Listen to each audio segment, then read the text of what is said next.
thicker, and so sometimes I gotta just breathe in to keep it up. Well, I can't see, so it's hard. I wear mine like on the tip of my nose, so they don't.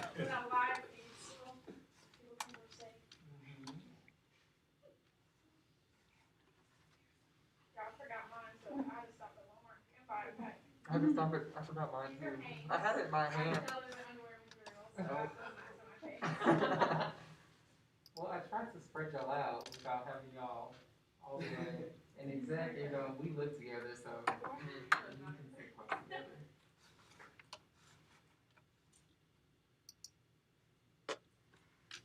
Good. Yeah. Unless it's a little crack for yeah, I think I'm all right.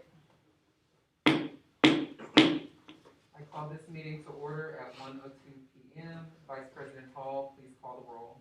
Audie. Here. David Taggart. Here. Kale. Here. Kramer. Here. Dang. Here. I'm here. Hernandez. Here. Lockings. Here. Rouse. Here. Sanders. All right. We have no minutes distributed last week, and we have no presenters or any students here on behalf of Open Forum. Okay. We will go into exec reports. Alrighty. So, Project Picture Wall.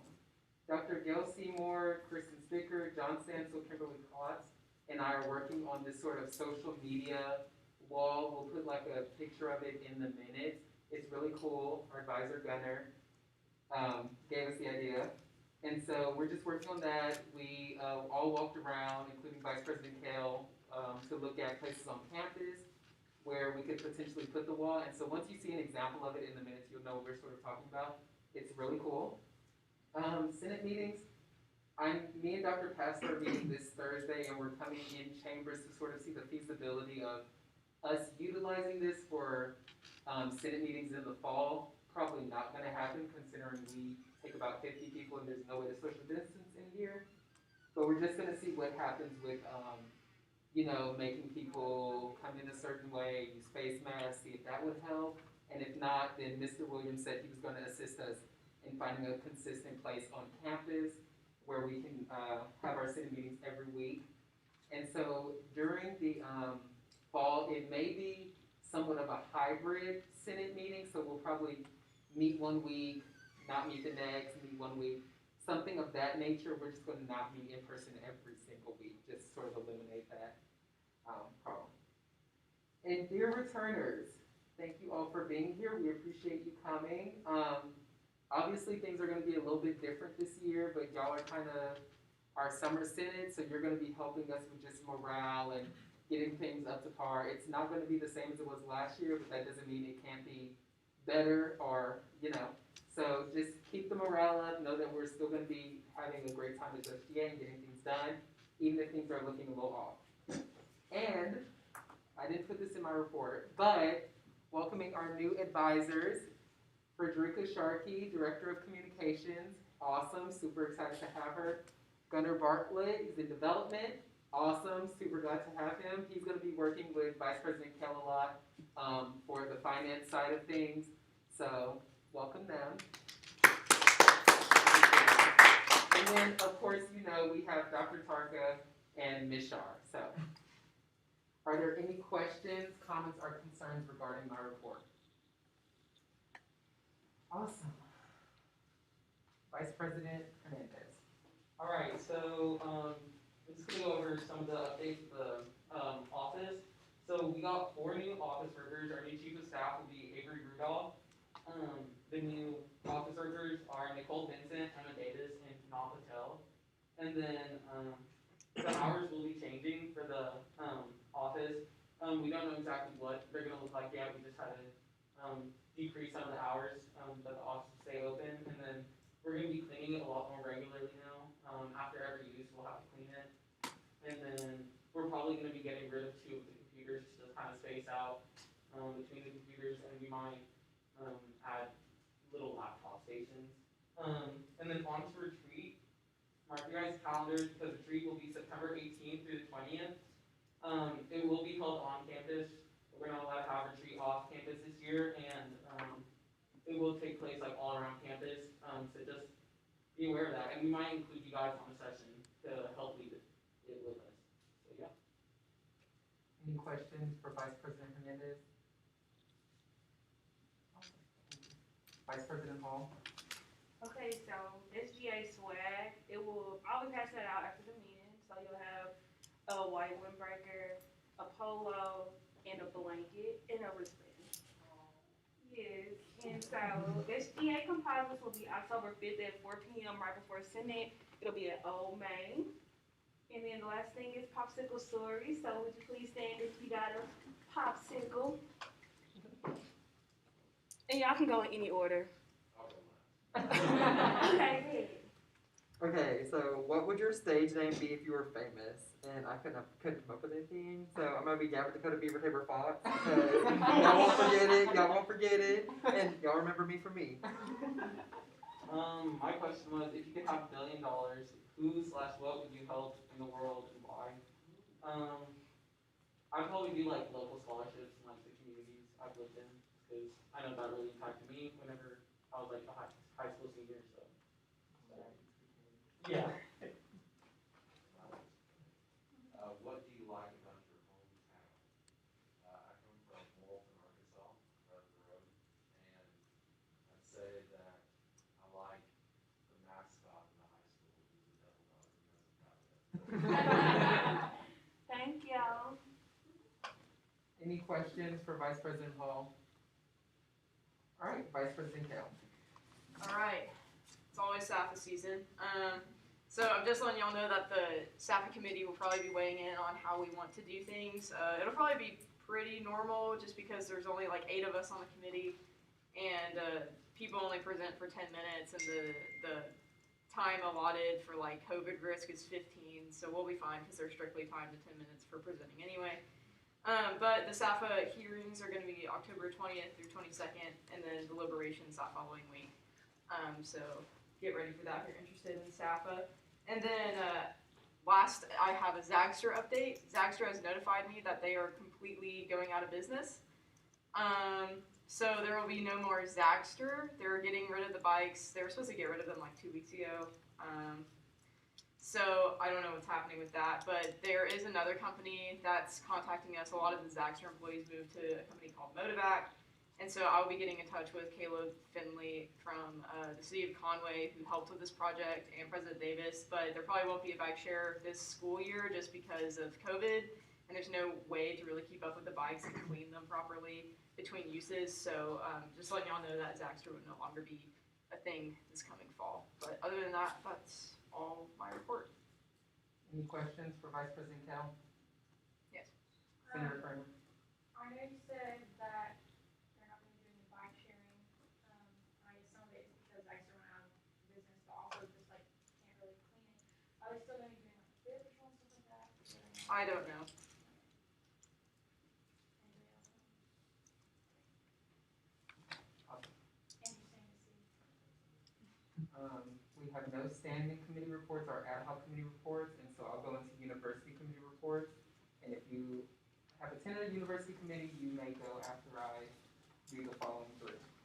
So pandemic planning committee, Senator Kramer, this is kind of where your question would fall into. I can ask that we meet every Monday at 8:30 in the morning, and so I can ask them about that. The committee is composed of a lot of administration, and they're working every week just to ensure that the environment is safe for us back in the fall. And so that's through putting signage to direct the flow of traffic, where people stand when you're waiting in the student center or Starbucks or Einstein's, to ensure social distancing. The library isn't going to be open 24/7 like it usually is this year, just because they have to have some time to sort of deep clean before people come back. So that's going to be something that changes. And then they're working on constructing classroom spaces. So if a classroom normally fits like 25, probably going to sit about half that.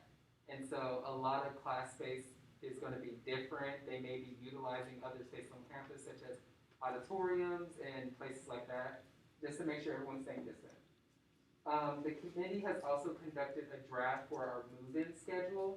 And so that's gonna be really different. There's gonna be a point in the day where, upperclassmen can sort of just drop off if they like, and then they're gonna divide each day by, what dorm you're in, and even if you are in this dorm, only even numbers and only odd numbers. And so they're really trying to divide it and make sure we're following social distancing and just to work on traffic like that. And then that's for pandemic planning committee. Does anybody have any questions? Awesome. If you have any questions that you like want an answer to, just give it to me before Monday and I'll make sure to ask at the committee meeting. Sexual Misconduct Awareness Committee. So our new Title IX Director and Associate General Counsel is Adam Rose. And the Department of Education has sort of changed a lot of the policies around Title IX hearings and deliberations and things like that. So currently the committee is working on how to restructure our policy. Even something little as we have to now define what our institution believes to be consent, and just looking at unauthorized distribution of sort of it's a lot, and we're trying to figure it out before August so that when we know what's going on, students can know what's going on, and to make sure that they still feel comfortable with reporting. Any questions regarding that? Awesome. Let me know if I'm going too fast. For the homecoming committee, so homecoming is just now starting up. I don't know if the theme is supposed to be a secret, but if it is, I'm not going to tell you guys. But Vice President Hall is going to be serving on that committee. And so their first meeting is tomorrow at 10 a.m. And so, yeah, awesome. And that is all I have. Are there any more university committees? All right, we will go into unfinished business. Vice President Hernandez. Yeah, so I motion that the Ways and Means Committee, that the UCASGA change the language in the special rule number 2 to change Student Life Committee to the Ways and Means Committee. Second.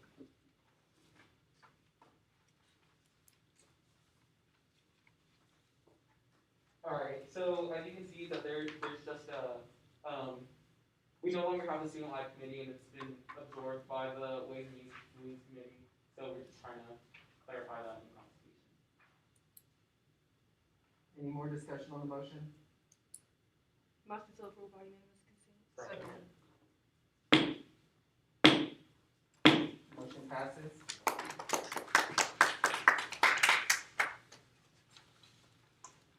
Vice President Hernandez. Alright, so I move that the UCASGA add rules to prohibit senators from wearing apparel brandishing another student organization, department, or political party in chambers. Second. Discussion on the motion, Vice President Hernandez. Alright, I know we had a lot of discussion last meeting about like people being able to wear student organization or department apparel in chambers, and we just really want to be just kind of like apolitical in this body, like no favoring any type of organization or department or political party for that matter. So we just wanted to go a step further and just not allow it. Further discussion on the motion? Motion to approve by unanimous consent. Second. Motion passes. Vice President Hernandez. I move that the UCSGA remove the Internal Affairs Committee from being a standing committee. Second. Second. So the reason we wanted to do this is because we believe that every senator should have the opportunity to amend the Constitution, and we just recently adopted a brand new one, so we believe that it's good in its form, and if anybody has like little problems with it, that we'd be able to amend it as an individual senator or like an individual group of senators. Discussion on the motion? All right. Motion to approve by unanimous consent. Second. Motion passes.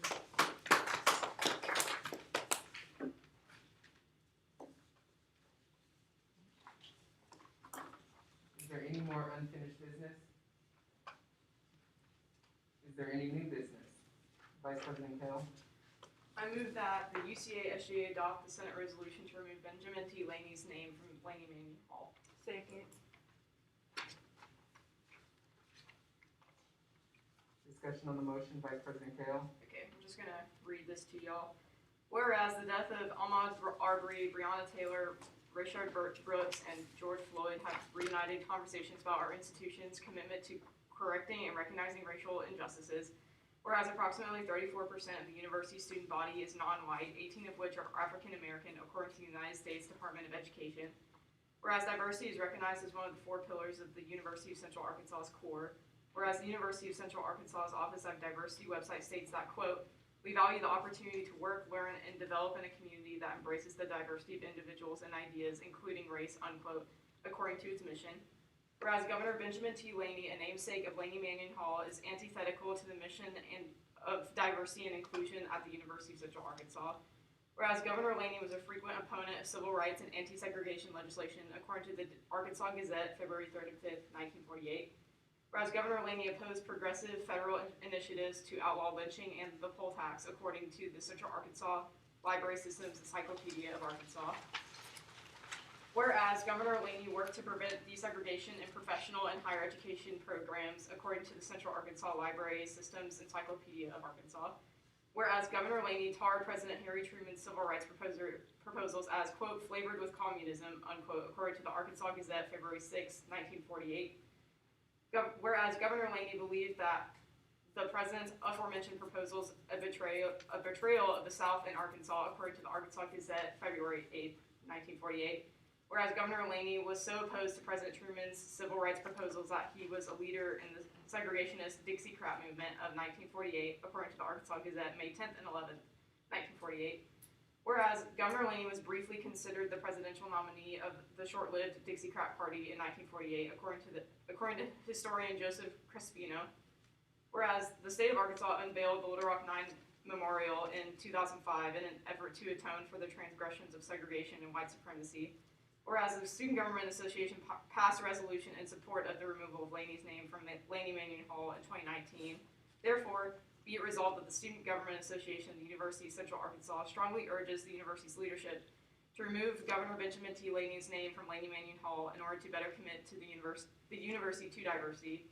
Be it further resolved that this resolution continues the conversation as to whether Laney's name is replaced in Laney Mannion Hall or be left as Mannion Hall, honoring Dr. Jerry Mannion and his 49 years of service to the University of Central Arkansas in the Department of Chemistry.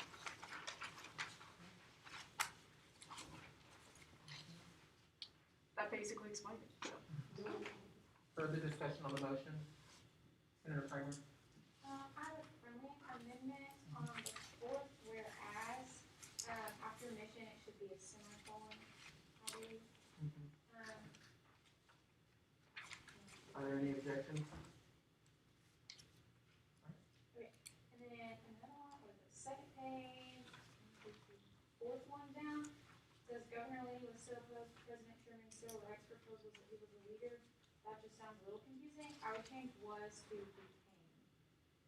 So it would read, Governor Laney was so opposed to President Truman's civil rights proposals that he became a leader in the segregationist Dixiecrat movement. It just flows a little better. Are there any objections?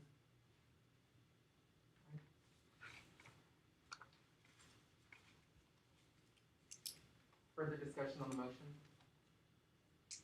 Motion to approve by unanimous consent. Second. Motion passes.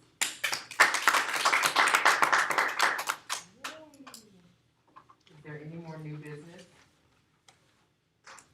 Are there any announcements? All right, I have an announcement. Okay, so you're probably looking at that and saying Director of Arkansas Collegiate Network. Sounds like a pretty fancy title. So I just want to say congratulations to Senator Sander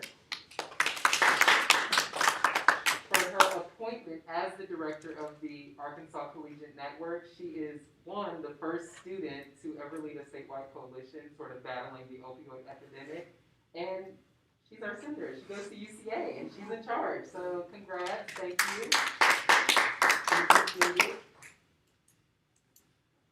All right, are there any further announcements? Okay, I'll do another one. Thank you all for coming here again. We really want to have it in person just because, so much gets lost over Zoom. But we'll ask y'all like how y'all felt about it, if y'all are okay with it. If not, we can do our next summer synod over Zoom. Just wanted to make sure y'all are comfortable. But once again, we really do appreciate y'all having it in person with us because it sort of gives us the feel of how things are going to be a little bit different, adjusting to the mask. I feel like I'm like having like an asthma attack trying to like breathe and speak through this, but you know, I'm getting used to it. So thank y'all for coming and we really appreciate y'all. Once again, if you have any questions about the Pandemic Planning Committee, let me know before Monday at 8:30 a.m. and I'll send a reminder out to y'all for that. If there's no more announcements, yes. And we're gonna take a picture, y'all know that. If there's no more announcements, the meeting is adjourned. Okay, picture.